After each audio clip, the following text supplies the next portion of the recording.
Porruak usaindu daitezke. Ze gauza ona. Baita ere, dastatu daitezke. Eta, entzun ere bai. Zer esaten nahi dia? A ber, programa hastear da hola? Bai. Eta? Non? Alkizan? Igandera arte?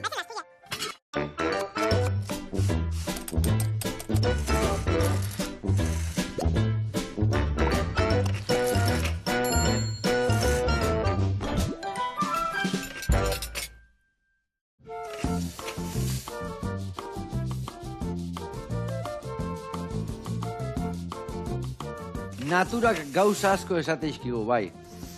Usainen bitartez, zaporen bitartez, eta doinuan bitartez ere bai. Eta hortako hemendak hau, Xabani, ongi etorri. Kaixo. Zer moduz? Ongi. Naturaren doinuak, 5. edizioa, ezta? Bai, ez da gutxi, Txitxarek martxan ja? Asko, tximela eta txitxarek eta denak. Bai, bihar bertan hasten da, ezta? Hori da, bai. Eta igandera arte ongo zate hor. Bai, ea ez duen luze jotzen. Bueno, seguru, bai, ez luze jongula, baina eharra izango da, eta aberazgarria gudanontzako, ezta? Hala izan da dira, bai. Bueno, lagunak, jakin nahi bazu ez, topatuko dugun Alkizan bertan asteburu hontan, hemen gelditu, zukalden ibiliko geha, zemuz modatzen zea. Ontzinan aurreko baten da ikusten nahiko finibili zinala, ez da? Ikasiko zendun, ez da? Praktikatuko zendun pixka gehiago. Pixkat, venga. Urta hoetan. Bueno, ingo deuna da porru batzuk, terillak izaltzan, eta gero gazta hola prejituta, eta gero ere bai beste nasketa berezi bat, ondo pasa, eta aldi berian, Xabani dientzuteko zetopatuko dugun Alkizan.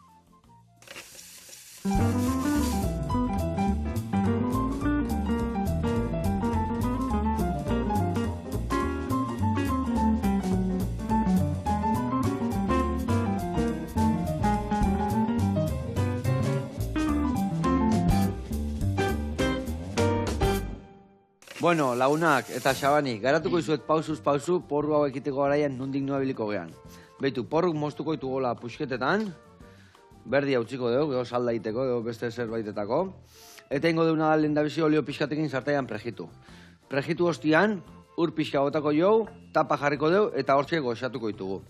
Behin goxatuta daudela, gero ingo dugu hemen dazkaun osagaiekin ardo zurila, soja, jengibre, azukre, baratzuri, limoi eta hartorina erabiliko dugu pixka loditzeko, terillak izaltza bat prestatuko dugu, eta behin egosita daudela porruak, bertara botako du terillak izaltza, eta azkenengo egosi puntu emango jo. Eta lagungarringo ditugu pare bat gauza. Hemen ningo dugu gazta, moztu, pasa irinetik, harto irina, geho pasako dugu arrautzetik, eta prejitu ingo dugu. Gio, plateran gainen jartzeko porruen onduan. Eta hori gutxi balitz, hemen ningo dugu, nasketa bat, armendolekin, anakardo dazkau, zagarra, pasak, kanela eta irugilarra. Dena batea salteatuko dugu, prejituko dugu, eta baita ere lagungarri jarriko jau porrua onduan. Ados? Bai. Taldi berean mingaina eman bertio, lamanei eta mingainai. Nahiko lan dakau, bai. Lasai jungo, ez dakau presikan. Beitu, hemen, terillak izaltzan martxan jartzeko, bihar detena da. Jengibre pixkat, raiatua, hemen mungu izut raiatzeko, eta garbitzeko, beitu, aldain, normalen goiaran puntakin ere bai iten da. Baina labanan atzekaldekin, ere bai, kentzen juten basea, kentzen goio zua sala, honean niola kendu, eta gero hori dana raiatu ingo dugu. Bale? Venga, hoi zure kontu, lapiko txiki bat emango izuten men. Hemen txuraten botako? Azala bai, gero aspira sakarrontzia botako dugu, organikoa, eta gero bin raiatuta dauna, hemen jarriko dugu. Nahiko lan, nik hau ondo iteko. Bai, ondo. Pizka, koska puska limbaka, vuelta mate jozu, eta koska hori moztu ite jozu nagazu. Traka. Eta bestela, atzekaldeakin, ez dakau presikan, Lasai ibili, bale? Bueno, eta beste alde ingotena da, lapiko sartaia jarri, eta hemen porruak salteatu eta egozen goitugu. Bueno, kontatu guzu, naturaren doinuak. 5. edizioa da, eta ez dakin antzako, zer da zehazki naturaren doinuak? Bueno, naturaren doinuak da azkenen gizarte eraldaketarako tresna txiki bat. Oso txikia, gizarte eraldaketan faktore eta eragile asko saltzen dira, baina gurean hezkuntza artistikoak erabiltzen ditugu aldaketa txiki hori edo eman nahi dugun aldaketa hori egiteko. Eta nola, galdetuko ez ze oso hitz politak dira hauek, baina nola, azkenean ditugu proiektu ezberdinak naturaren doinuaken barnean, ba, hori aurrera eramateko adibidez. Hezkuntza proiektua daukagu, eta hezkuntza artistikoa erabiltzen dugu, ba, aukera berdintasun hori hezkuntzatik sustatzeko. Hezkuntzak ez daka bat ere lan makala, eta gu ba, osagarri izan nahi dugu, ez? Laguntzaile txikitxo batzuk. Ze ona. Eta honei aurreiteko, ze antolatu ezue, aurtengo edizioan, ze topatuko dugu? Bueno, ba, bosgarren jaialdi honetan iristeko urte asko pasaia, bueno, 5 urte pasaia, baina aldaketa asko egon dia ez, eta bosgarren urte hau, ba, ospakizun modura, ba, bebekuntzaz betia dato, ez? Ostiralen bertan, hasiko gea egun oso berezi batekin, 3 egun dia jaialdia, ostirala larunbat eta igandea, eta egun bakoitzak ba, bere izaera dauke. Adibidez, ostirala desio eguna da. Vale. Eta pixka bat, hau eta gaztetxoentzako, edo gazteentzako bideratutako egun bada. Non... Osa niretzako alegia, ez da? Bai, guzti. Gaztetxoentzako, oso ondo. Eta ze topatuko dugu bertan, adibidez, bueno, ba, bertan azkenen... Hartuko duguna da, adibidez, hautengo bebekuntza nagusietako bat, da kongresu bat, ikerkuntza eta transferentziako kongresu bat egingo dugula, azkenean, bai kultura, hezkuntza artistikoak eta hainbat eragilek ez, ikertzen dutena eta bizi dutena, publiko orokorraren gana edatzeko ez, eta hori goizetik hasiko da, bihar bertan, goizetik. Eta gero hori ja izen ematearekin egin behar da, egia da, baina gero ja atxaldetik aurrekoa dena azaldu eta listo. Azaldu area eta listo. Eta goizeko eta izen nazeratik, pentsatzen dute, itxitako ere mutan izango da, eta orduan mugatu izango da, ez da? Hori da, aforo bat dugulako, eta horregatik, ez beste zerengatik, doakoa da, ze pentsatzen dugu, gure jaialdiak doakotasun hori bermatu behar duela, irisgarria izan dadin guztiontzat ere. Ze ona. Eta, ze topatuko da adibidez ekintza modura edo? Bai, azkenen, zemok dijo. Oso ondo, ezin hobe. Bueno. Guain hartu hau, eta raiatu horreaino, bale? Bale. Eta hemen barroa bota. Bai, hortxe bertan. Seguro ondo da hola. Bai, gero iragatzingo de, orduan pizkatzatu gertatzen da, ez da kuidetan, lasai. Hola, xe, ez? Ezin hobe. Bale, eskerrik asko. Bueno, eta ze topatuko da orduan beta, ze... Bueno, hasieran beti urtero, astegea, hasi ginen izaten egun bateko naturaren doinuak eguna, ez? Eta hauten ja, azkeneko 2 urtetan, 3 urtetan, jaialdi modura jarri gera, eta 3 egunekoa da. Orduan, esan genuen ze polita, gure gizarte proiektuetan parte hartzen duten ikasleek, ez? Naturaren doinuak azkenean fase ezberdinak ditu, eta fase horiek azkenean, lehenengo fasea da gizarte proiektuak, hezkuntza proiektua, eta ez? Orduan, fase horretan parte hartzen duten ikasleek desioak idatziko balituzkete, ez? Ean nolako munduan hartu nahi duten lo gauero erantzuten, ez? Eta orduan, horrek hasiko gea desioen zuaitzarekin, zuaitz bat landatzen dugu urtero, eta horrek ematen du bide naturaren doinuak basoak ere urtetik urtera zuaitz bat gehiago eukitzea. Gehiago landatu beharko txeu, ze bostekin nahiko ez da izango, baina... Nikain. Eta, adibidez desio, lehen urten bai gintzan ekintza hori? Bai, urtero. Eta jendeak ze desio eskatzen du? Bueno, egia esan, abiturik gaude eskatzen dituzten desio politekin, ez? Bueno, desio guztiak dira politak, bezala heliak, ez dakiz esan. Baina... Segun zenena. Hori da. Gaiztu alimazia igual ezain bestekoa, ez da? Bai. Normalen jende gaiztu ez da biltzenan, ez da? Orokorrian, Orokorrian ez. Orokorrian ondo. Eta egia esan, oso desio politak, ez? Hasita, oso utopikoak izan daitezkenak, baina ojala egia izatea ez, gerra amaitzetik, ez?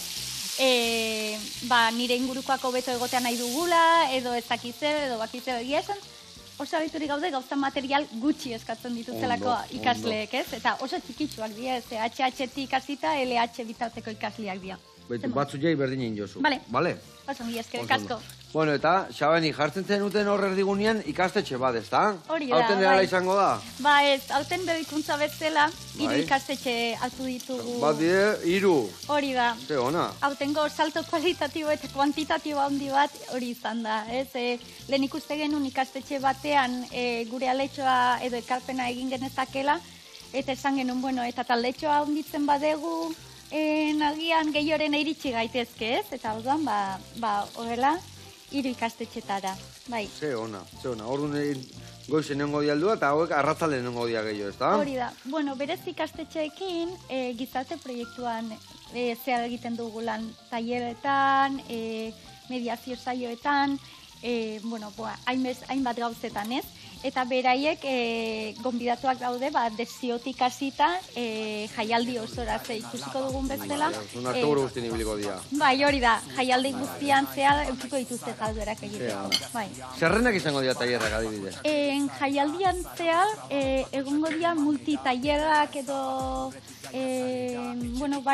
jarduerak eta horiek izango dira larun bat goizian. Eta larun bat goizian helburua da ikasleek badastatzea, hemen bezala ez, azkenian, gauz ezberdin asko. Input txikiak izatea bezala, badantzatik hasi eta marrazkilaritzara, erlezaintzara, nutriziora, osasun ingurunera, hainbat eragilerekin ez. Zu bertan nengo zare bai, tokatzen zaizu tailerren batean egotia hor buru belarri? Bueno, printzipioz musikako tailerren batea tokatuko zait igual. Ondo. Musikan inguruan, adibidez, ze ingo dute?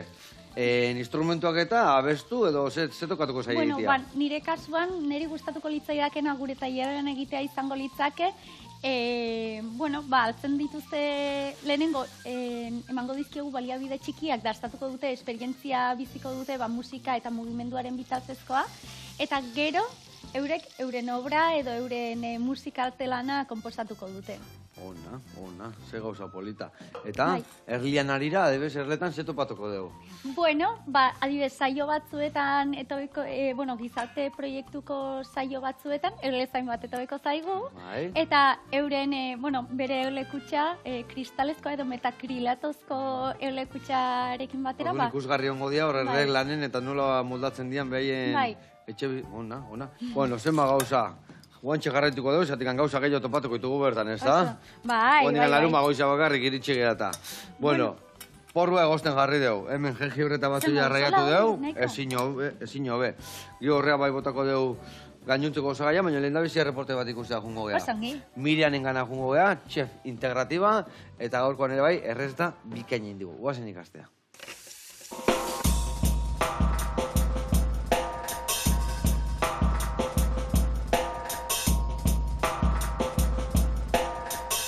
Kaixo Joseba eta konpainia, hemen Mirian Chef Integratiba Baliarra indikan. Gaurkoan garaiko produktu bat erabiliko dugu. Produktu bakarra, porrua. Tekstura desberdinak, zaporeak eta kolore desberdinak ikusiko ditugu plater berean. Goazen kozinatzea eta erakusten dizuet.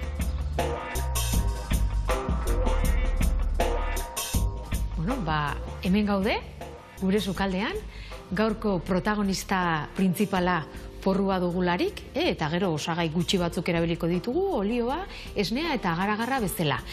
Porrua, garaiko produktua daukagu, eta mineral, vitamina pila dauzka, vitamina C, BB-atzi, azido folikoa dela, adibidez, haurdunaldian erentzako oso egokia da. Esan genezake, porrua ere bai, diuretikoa dela, toksina garbitzen dizkigula gure gorputzatikan, eta zuntza pila bat dauka. Eta orduan, komunea juteko arazoa daukan jendeantzako, perfecto. Ekologikoak ditugu, beti osagaia badakizutenik ekologikoak erabiltzen ditutela, berrobikoak hain zuzen ere, soroeneatikan. Orduan gaur dena erabiliko dugu, bai parte berdea, askotan joera moztea dela, baina horrek antioksidante pila dauzka, eta mineral aldetikan gehiena dauzkanak, eta hietxoak ere gure plateraren parte izango dira. Porruakin, oain momentu honetan egingo duguna da, zatitu, ondo garbitu, parte berdea gehien bat, eta jarriko dugu vaporean. Vaporeko urene bai, beran jarriko dugu porru pixka bat, krema bat atera nahi degulako hortikan, eta hortikan aterako dugu zuntza, gatz bat porruakin egiteko.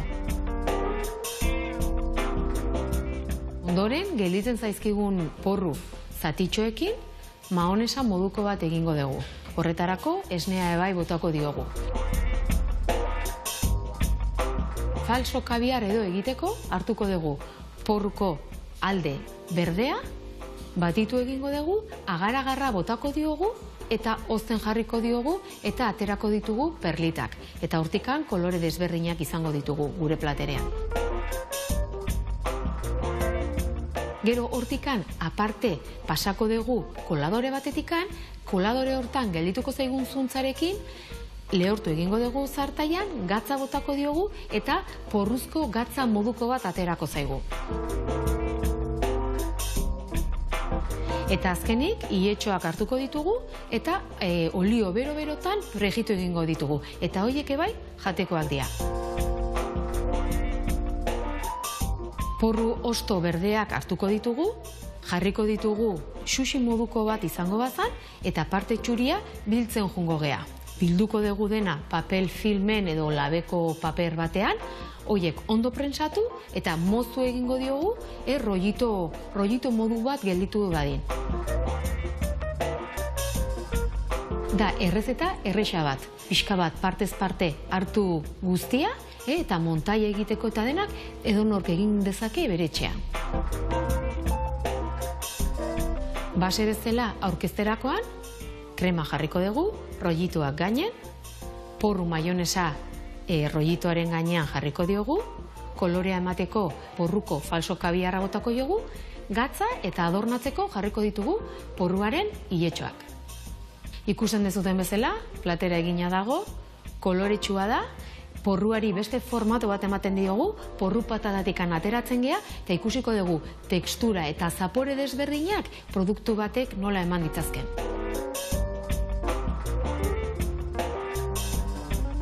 Ikusten dezute nola osagai batekin egin daiteke plater bat osasuntsua, koloretsua eta garaikoa.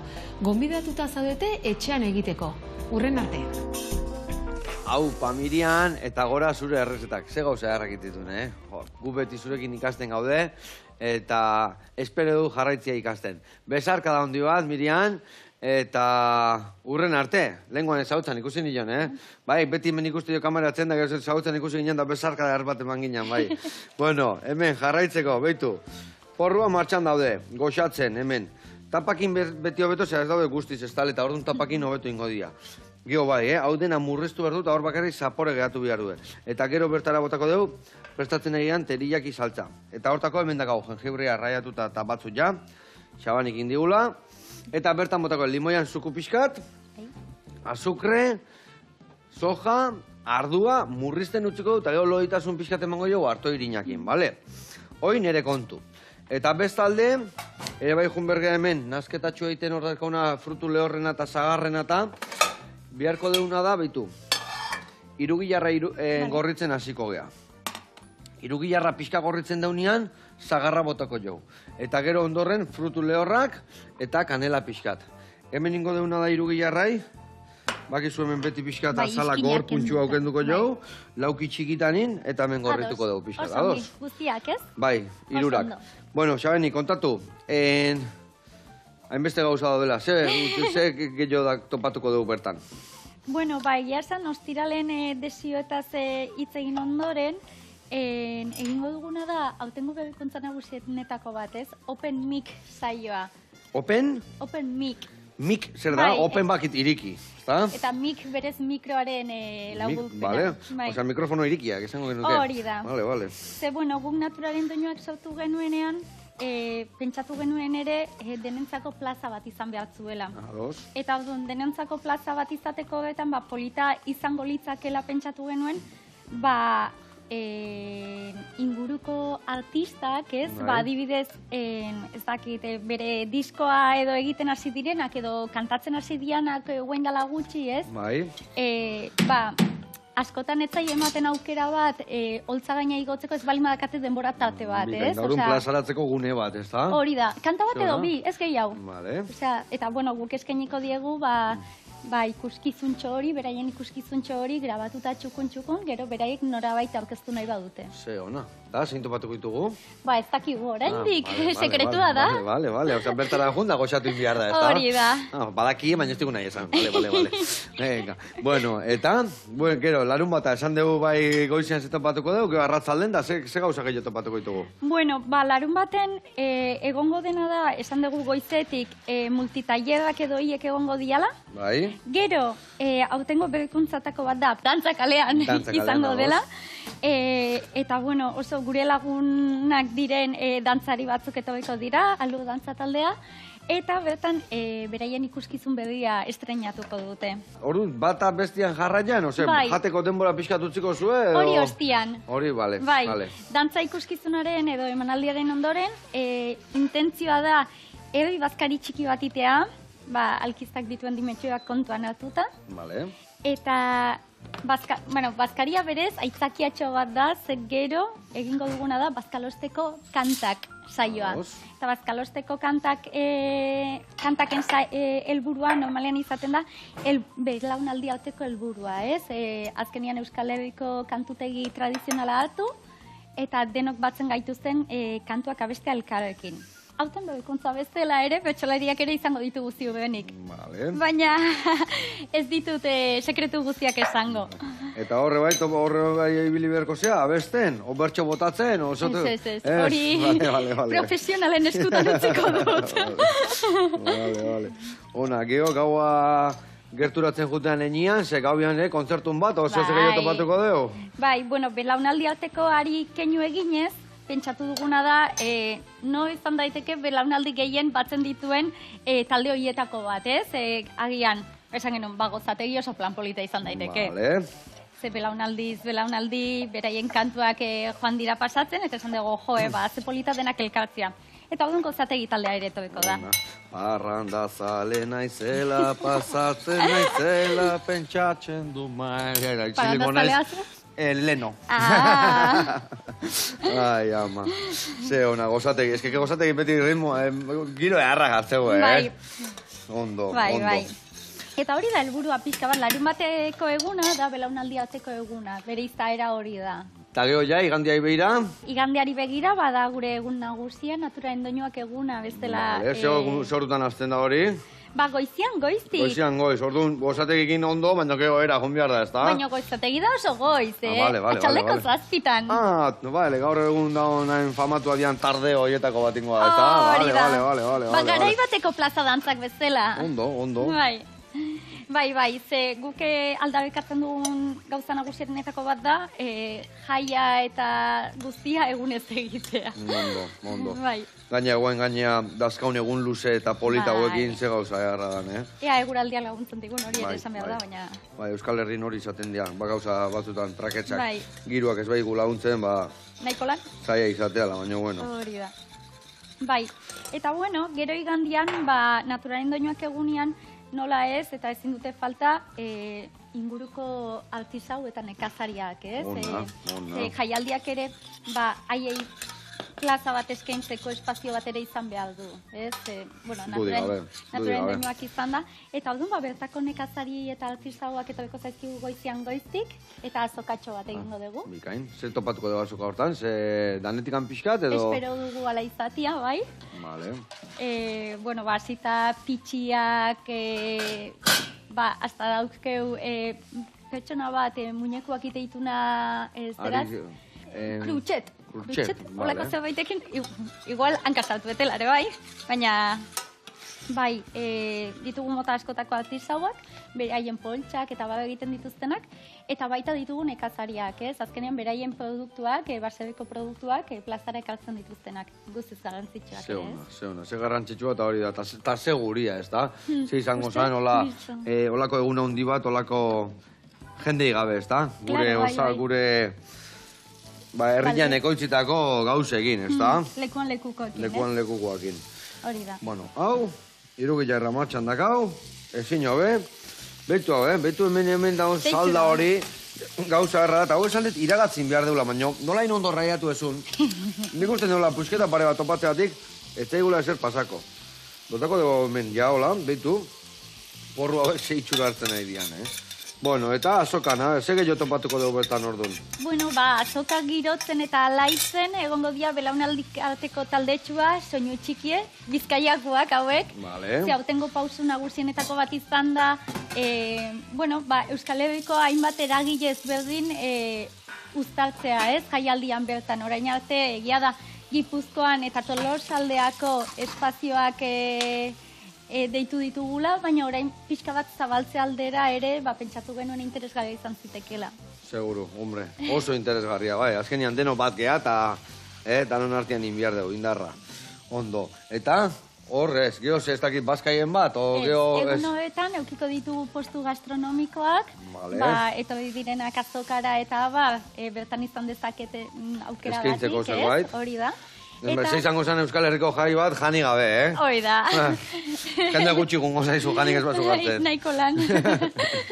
Bai, eta geho atxalden emanaldiko momentu berezienetako bat izango dugula, ze emanaldiko naturaren doinuak emanaldi nagusia izango dugu. Ados. Bueno, badakizue, aki izan, eta esan desun bezala, hostial goizen bai bihar dela izen ematia, baina gero...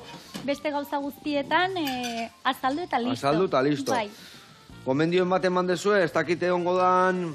Autobusak edo zerbait, zatik angeo danak kotxe zarean iristen baian aparkaleko hondik eta ez daude, eta larriak pakian utzi behar ditugu ez ditugu kotxez bete behar, ez da? Hori da, erizaira errespetatu nahi horregatik, iaztik jada autobusak antolatzen ditugu, alkizaden herri txikia kontuanatu behar da, eta jasangabitasunaren izenean ere hitz egin behar dugu, ez? Eta horregatik, bai Tolosan, eta baita asteasun ere aparkalekuak jarriko ditugu, jendeak gezuratu dadin bertatik autobusian, hori da. Eta zeni zuzendua da, zehazki, jaialdi hau?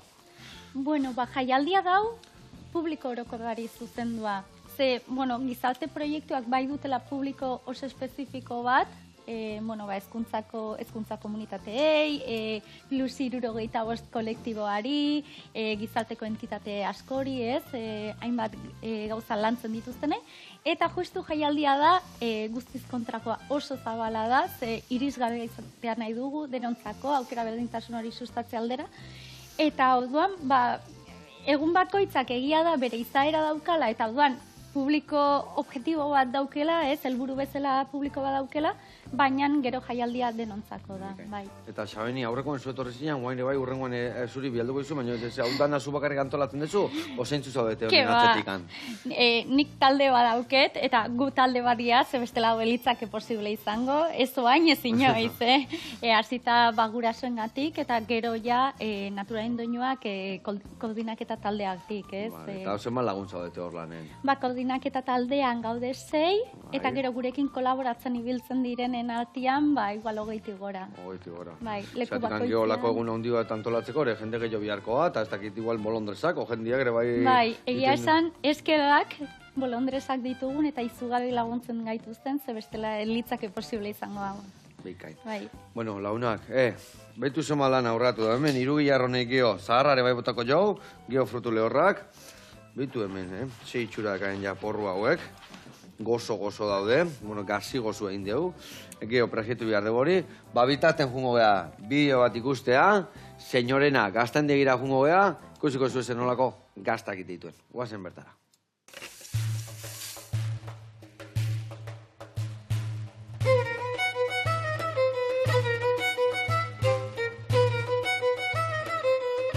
Eguerdion, Joseba, gu Xabier eta Maite gara, Iturgoienen gaude, eta Senorena gaztandegia aurkeztuko dizuegu.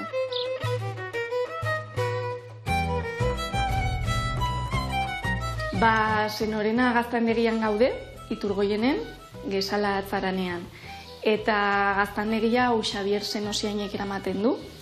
Proiektua hasi zuen, ze betidanik bera argi zeukan, aberearekin ibili nahi zuela, eta horregatik argi zeukanez, 2021 batean dena utzi zuen, eta proiektuarekin hasi zen. Gaztak egiten, hau da bere 3. urtea. Bai baserri eta bai gaztandegia Senorena dute izena, Xabierren abizenengatik. Senosiain otxotorena direlako. Hemen bakarrik hauntz gazta ekologikoa egiten dugu, 2 motatako gaztak egiten ditugu. Gazta gehienak saiatzen gara hemen saltzen, gaztandegia bertan. Baina nire eramaten ditugu Lizarrako barategi batera adibidez, Larriameko bertako denda batera, edo Iruñara ere eramaten dugu. Gaztaz aparte, Antxume haragia ere saltzen dugu, eta orain arte ekoizten dugun guztia saltzen dugu, orduan, oso ongi goaz. Eta orain, hauntzak ikustera joango gara. Zatozte gurekin. Hemen hautzekin gauden, mota ezberdinetako hauntzak ditugu, baina gehien bat daude bai alpinak eta floridak. Azken finean horiek esne gehiago ematen dutelako.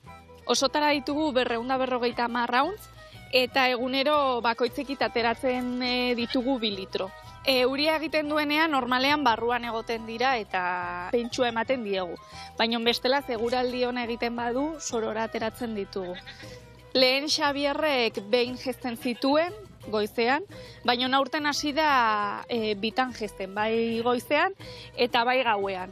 Horrela, produkzioa igotzeko. Eta orain erakutsiko dizuet ze motatako gazak ematen dizkiguten hauntz hauek. Hemen gaztandegian 2 motatako gazak ditugu, alde batetik gazta ondua, eta bestetik aurten hasi garena probatzen gazta krematsua. Eta hontaz aparte, ere saltzen dugu gaztan bera. Gazta onduaren prozesua besteak bezalakoa da. Lehenengo esnea hartzen dugu, berotzen dugu, hortik gatzagi botatzen dugu, eta ondoren mozten dugu. Moztu ondoren moldetan sartzen ditugu eta prentsatzen ditugu gaztak. Eta azkenik kuba honetan sartzen ditugu gatza hartzeko. Prozesu honen ondoren sartzen ditugu kamaratan eta pasa behar dira 2 hilabete. Gazta hau oso berezia da, oso suabea da, ardien gaztarekin konparatuz ez du zerikusirik. Gazta hau oso ondo doa adibidez membrilloarekin. Eta bestetik daukagu aurten hasi garena egiten gazta krematsu hau. Gazta krematsu hau pasteurizatu egiten da eta oso desberdina da. Zapore berezia du ere, baina oso krematsua da. Aurten Xabier hasi da hau egiten, baina nik uste momentuz horrela geratuko garela. 2 gazta mota hauekin eta gaztanberarekin. Eta azkenik hemen daukagu gaztanbera. Gaztanberaren prozesua oso simplea da. Gazta hasten garenean egiten alde batera geratzen da sueroa eta hori berotu ondoren gaztanbera sortzen da. Iaz egin genituen 1000 kilo inguru, baina aurten espero dugu gehiago egitea.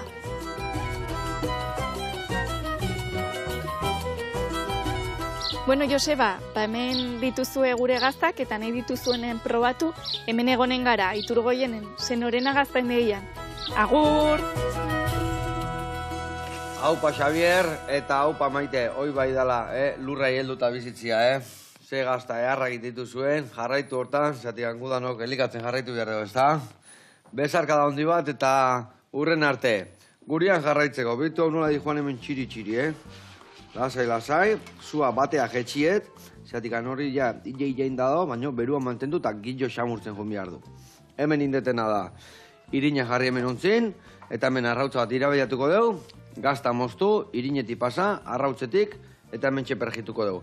Eta bestalde hemen, biharretena da betu, zagarra bertara botako dugu, zuri gailu emango izut, zurituko zu, erditik moztu, bihotzaken du, eta laukitxotan in. Oso ongi. Vale? Vale. Venga, hoi alde batetik, eta esan dakoa hemen arrautza jarriko dugu martxan. Bueno, eta hau guztia, Xabeni, zu hasi zinean hau. Ze ikusi zenun, ze biharra ikusi zenun hor? Bueno, nik denboa bat banemakin pixkat pentsatzen, kulturarako sarbidea edo nork ez daukela, ez? Azkenian gu zortzedun batzuk gera eta bueno, euki ditugu estimulo edo hoiek, ez? Motivazio bat eta sarbide bat kultura dastatu edo hezkuntza artistikoak dastatu eta bizializateko, baina badaude beste hainbestek ez dakatena. Ze, aisialdia askotan esaten da ja kohesio sozialerako aukera galdu badela, ez? Ja.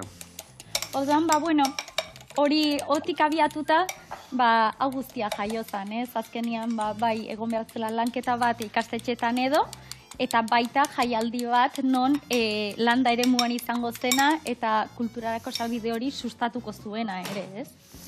Ze ona, eta ikusi zenun, aurreko ediziotan ondo dijoala, aurraka dijoala, gero eta egun gehiago jartzen aizea, gero azte nagusi jain behar dezula izterre, o noa nahiko, hiru egunekin nahiko. Nahiko komeri izateitugu hiru egunak txukun mantentzeko. Txiri, ez da? Nahiko. Ondo. Bueno, eta, igual egongo da ez dakit, beti da euskazu seguru gauzak buruan, gauzak sartzen nahi dezola joan, zerbait utzizu txintxilikata esaten, urrengoako zerbait hau bai nahiko nuke sartuta ontan ez lortu baina urrengoan iristen nahi zen, edo... Bai, egia esan, iazko edizioa izan zen, amets guzti horiei bide emateko edizio bat. Zorionez, oso eguraldi hona intzigun, zegia da, naturaren doinuak edizio guztiak ia euritan izan direla. Bai. Eta iazkoa, oso guzki politarekin aukiren hona. Odan, dena...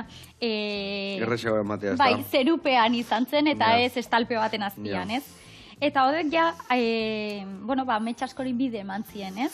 Egia da, autengo edizioan, bebekuntzaz beterik datoela, eta horrek lasteitzen gaituz, horrek ematen digu gogoa ere, benetan amestu dugun hori, plazaratzeko eta bestei eskaini ahal izateko. Orduan, hoixe, pixka bat, poliki-poliki, amets guzti horiei leku eta zaporea ematen, ez? Bikain. Eta, zuk ze formazio da kasu hau dena hola aurrea emateko, ze ikasi zendun? Bueno, nik musika pedagogia ikasi nun, baita musikaren zientzietako gradua. Musikako zientzietako graduak azkenen ikerkuntzara bideratzen zaitu, azkenean musikaren ikerkuntzara. Eta gero egin un ikerkuntzako masterra, eta beste master bat behar nuelako, gestio kulturako masterra. Ze inok ez dizu esaten, hau handitzen hasten denean, zenbateko lanak dien, eta holako gauzak, eta pixkat hori... Ze polita goraka, baina gero eta lan gehiago kudeatu behar da, eta... Eta zu egon behar zera prest, eta euki behar dezu jakintza pixka bat, allo bakoitzean gutxi bada ere, hori bideratzen laguntzeko, ez? Ze badakizu gero profesionalak eukiko dituzula betarako. Baina behintzat gutxienekoak jakin beharko. Jakiteko zenbat denbora eman, da zenbat bideratu profesional horiei edo bihar da nahi, ez da? Hori da. Orduan hori kontuan hartuta, egin nuen MBA master hori, ez? Baina beste masterra ikerkuntzatik dijoana da, azkenian, pixka bat gaur egun doktoregoa egiten ari naiz. Vale. Eta doktorego, pixkat orain gelditu dauket, baina helduko diot berriro. Baina orduan hau hain jasure hogi bide bilakatu da, zu ia urte guztia buruelarri honekin zabiltza, o beste gauza gehiokin ere? Beste gauza gehiagokin ere. Zerrekin zaude guantxe esku artean edidez? Bueno, nire hogi bide gaur egun irakaskuntza da, unibertsitatean irakasle bezala nabil. Musika arloan bai, pentsatzen dut? Ez. Pixka bat pedagogiako arloetan, ez? Barkatu. Bizikaldao. Hau nola kentzet. Baitu, guain esango izut. Vale. Eto, normalian zagarra bihotzak entzeko, erditikan iten deunian, errexin izatea erditikan, dakeo berrirez erditikan, eta ja honik entze jo azala, bihotza, eta beste aldeko azala. Ez ditut zagara asko zu ditu bizitzan. Zuzenien jango dituzu da. Amatxok laguntzait, no, bale. Nikatzi lamar. Eskebak amatxoak dauden. Venga, hone ere baik endu jozu la pixkat. Vale. Baina, nahiko garbi da kasuia, Laukitxotan ninda listo, ixe. Oso ondo. Vale. Amatxo, izan urrena lanea etortzeko gurekin, da zumbin gaina eman, da beha lagunduko dugu zukalden orduan, Nere amatxo baino zukaldari hobei gutxi, Ez broma, barkatu. Seguro, hombre. Txetan daudenak orlanen egunero buru belarre. Zango nuke. Oiei, txapelak antzeko mokoa da, dudik gabe. Guztia zo behatzaie. Hori da. Hori guain, pusketenetan itezunean, gero zuzenian bota honea barro. Vale, hola. Hola, betu tiretan oso ondo. Edo zati. Hola, xezin hobe. Bai, tiretan ondo, baitare. Bueno, eta, geldiunez gogoekin jagiteko doktoretza zerrena egiten. Doktoregoa berez da hezkuntza berrikuntza ikerketa. Vale. Azkenean, hezkuntza berrikuntza gauza asko hartzen ditu banean, nirea oraindik definitze bidean dijoa, baina apurtxo bat da azkenean, musika alfabetatzeak dituen eraginak azkenean gaztetxoen artean, ez? Azkenean euren funtzio exekutiboak, garuneko hainbat funtzio garatzeko nola laguntzen duen musika alfabetatze horrek. Ze, ona. Zenba gauza egia esan, bai, esan dizuta behar honekin bakarri zaren, zatik badakite bai, gero koro zuzendariare baseala, ez da? Hori da, bai. Nola, nondik ateratzen dezu denbora? Ez dakit. Lo gutxin da, Bai, etxan esateiate, venga, oera. Venga, oera, ordua data. Eta oera, txintxo. Ondo. Kaso itezu, oera gutezea eta horzea apuntek Batzutan seitzet, baina. Eta nun ibiltzezea, koro zuzendari? Bueno, koru zuzendari ibiltzen naiz Tolosaldeko ahots gazteak taldian. Eta hori da, Tolosaldeako gazte korua, ez? Azkenean gaztetxotatik hasi ziren, eta gaur egun ja badituzte 10 urtetik gorako gaztetxoak dira. Hasi ginen suabe, eta antxe guaz. Zu bertan koro neon zinen abesten bai, bertan? Ez guk sortu genuen. Bai, sortu zuten. Bai, 2021 naturalen doinuakekin batera, bi gauzak sortu ziren. Ope. Bai. Txikituko ditu gehiago, ez? Nahezun bezala. Vale. Gero nea botako deu, zagarrai bi buelta emango eskillo horrela xe, eta gero kanela pixka jarri, eta hoi listu daka. Alde batean jarri eta hemen errexo ukitzeko, hemen pregitzeko. Emango joto nire bai energia, abonea, eta abonea. Venga, eta bani joa gaztakin bai, barroa. Bueno, eta badakite, dultzaina jotzen dezula, pianoa ere bai. Bai. Ze instrumentu gehiago? Esaten baitut zein ez dezu jotzen igual lehenu bukatzen dugu, edo? Keba, listo. Bai. Berez nire instrumentu principala kantua da. Bai. Eta hortik dato igual koru zuzendari izaera hori, ez? Kantua beti gustatu izan zaidealako, eta kantua jendea batzen duelako, ez? Bai. Berak bere ahotsa jartzen du ekarpen bezala, eta horrekin, hau era. Eta gero, egia esan nire lehenengo instrumentua dultzaina izan zen. Erra da, aurrenengo izateko ere, nire etxian izan zituen bromak eta zeak izan zian eharrak, bai. Joaten nintzen musika eskolara eta dultzaina aukeratu nuen, eta gero joan nintzen etxera. Eta, eta dultzaina aukeratuet. Ze ona, hemen, etxian jotzeko, gero gaina, hori gutxi baliz, gero pianua. Ez da? Hoi ondo, bai, pianoa guztiz behar. Baina, etxe baten pianuare bai, ondo jotzeunean, baina hasiera gorrak izatea, Horrak asunean bizila una pianoa jotzen. Ikasteunean ondo, baina bitarten mikatzi lamar. Bueno, uste instrumentu danakin bezala izatea hori, ez da? Gaina, musikak badauka berziente hori ez, ekin egin behar dela gauza askorekin bezala, baina musikan ez badezu egiten ez da ateratzen. Orduan, hori badauka, ez? Orduan, venga, hasieratik kantua gero, venga, guazen! Eman, inbertza jo, hemen, inor ez da jaiotzen jakin da, ez da? Hoi da. Eta, ze instrumentu jotzen dezu zu etxian zaudenian lasai, ze gustatzen zaizu jotzia? Gaur egun piano pixka jotzet, etxian, edo esena hoi dalako guantxe bertan, egungo egoerarekin, ez? Vale. Eta egia da, koru zuzendaritzarako eta ikasteko edo esena pianoa dela. Bai, Eta, zure, esan dezu ahotza dela zure, gehien gustatzen zaizuna edo gozatzen dezuna, piano jotzen dezunean abestu iten dezu alde bat. Noiz behinka, bai. Ze kantukin moldatzen zea, ze kantu entzuten dira zure edifizio horretan, etxe zure bizilagunak. Normalian koruan lantzen direnak. Bai, Bai, azkenean segun ze lantzen ari geran momentu horretan koruan, hoiek ikasten jotzen eta aldi berean kantatzen ikasleen ahotsak imaginatzen eta bai. Ondo. Behitu hemen, itzein da, are bai indegu, Kanela pixka batako jogon, asenengo ikutu emateko. Vale. Gazta hori kanpo ateako deu. Eta platera eratu ingo deu, gure gaurko platera. Gazta listo dakau. Hemen crumble berezia hori bai. Zagarra eta irugilarran ikutuakin, berezi ja. Eta, hauek behitu nola goxatu ditugu. Zeintxura ona. Zeintxura ona. Ingo dutena da, itxaldu. Eta guain hemen saldu jendiai. Zeatik aneon behar geha bai alkitzan asteburu hontan. Egitara guen nun topatuko dugu. Lehenengo adazoia eoteko jaialdian, da oso jaialdi berezia dela. Ze ebi txiki batean da, landa eremuan da, eta beste mota bateko jaialdia da, ez da jaialdia behont bat uste dugu behintzat, ala dela. Eta egitarauak topatuko dituzuek bai kaleetan, saiatuko gea alik eta kale gehienak estaltzen, kartelez eta abar, eta gero sare sozialetan eta baita edabideetan ere. Vale, eta sare sozialetan nola topatuko dugu? Nola daka izena zuen... Ba, naturaren doinuak, bueno, Instagramen naturaren doinuak, Bai. jazta, simple y barato. Eta beste lekuetan, ba, ere jarrita naturaren doinuak ateratzen da. Ados. Bueno, badakizue, esan duen bezala, alde zuen neurrian, behiko horrian utzi, kotxia, autobusez igo, egin mareatu gabe, eta azaldu goxatzea, eta goxatu araztea, beste urte askoan jarraitu behar dulako honek, ez da? Hala izan dadila, bai. Hori da. Bueno, hementxe kranbel pixkat ere bai. Eta, historia bukatzeko, gazta, erdi urtuta gainen.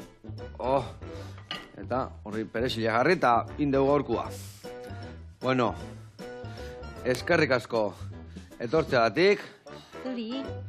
goxatzeagatik Benetan. gudanoi eta asteburuntan balkizan lia dudezuna liatzeagatik. Vale? Eskerrik Agur asko, lagunak. aio.